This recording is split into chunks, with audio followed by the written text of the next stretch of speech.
बिस्मिल्लाहिर्रहमानिर्रहीम। अली अमजद चौधरी हाज़िर ख़िदमत है और आप अली अमजद वीलॉग देख रहे हैं। इंतख़ाबात के हवाले से इस वक़्त ये कहा जा रहा है कि इंतख़ाबात जल्द मुनक्किद होंगे, या जिस तरह तारीख़ इस वक़्त दी जा रही है 8 फरवरी की इलेक्शन कमीशन ऑफ पाकिस्तान की तरफ से इस वक़्त जो जमा करा दी गई है रिपोर्ट सुप्रीम कोर्ट में। उसके बाद एक मुहिम से उम्मीद पैदा हो गई है कि इंतख़ाबात होने जा रहे हैं। पॉलिटिक्स बॉक्स की टीम और मैं हम इस हवाले से सर्वे के लिए निकले, और कल से पहले मेरा एक आम तौर पर जो तसव्वुर था, जो आम तौर पर मैं सोच रहा था कि चूँकि पाकिस्तान तहरीक-ए-इंसाफ इस वक़्त ज़ेर-ए-अताब है, पाकिस्तान तहरीक-ए-इंसाफ के लिए यहाँ से इस अताब से निकलना अभी इतना आसान नहीं होगा कि कम से कम लोगों का पाकिस्तान तहरीक-ए-इंसाफ के लिए बोलना जो है, वो इतना आसान नहीं होगा। कल लिया का मैंने इंतख़ाब किया था। मेरी कोशिश थी कि मैं लिया से ही इसका आगाज़ करूँ। लिया के एनए 182 से मैंने इसका आगाज़ किया, और जो मैं आम तौर पर सोच रहा था, जो मेरा एक अमूमी तासुर जो मेरे अंदर उभर रहा था, वो यही था कि लोग कम से कम पाकिस्तान तहरीक-ए-इंसाफ से अगर वो हमदर्दी रखते भी हैं, तो लेकिन वो उसके खुल्म-खुला इज़हार के लिए तैयार नहीं होंगे।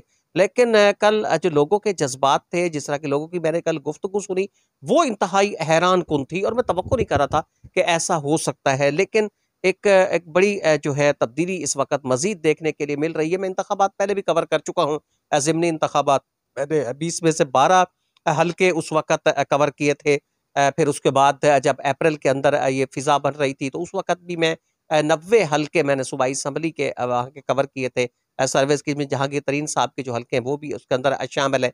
लेकिन ये लहर मुझे उस वक़्त भी दिखाई नहीं दी। कल मेरे लिए इंतहाई हैरानकुन था, क्योंकि अप्रैल के बाद मैं फ़ील्ड में अब निकला था, और चूँकि उसके बाद बहुत सारी डेवलपमेंट हुई थी, 9 मई का वाक़या हुआ, और बहुत सारे ऐसे हालात हुए, पाकिस्तान तहरीक-ए-इंसाफ के जो घेरा है, वो भी तंग हो गया था। लेकिन उसके बाद अब जब मैं निकला हूँ, तो सूरत-ए-हाल अनएक्सपेक्टेड थी, बिल्कुल गैर मुतवक्के थी। मैं सोच नहीं रहा था कि ऐसा भी हो सकता है कि लोग खुल्म-खुला इसका इज़हार करें।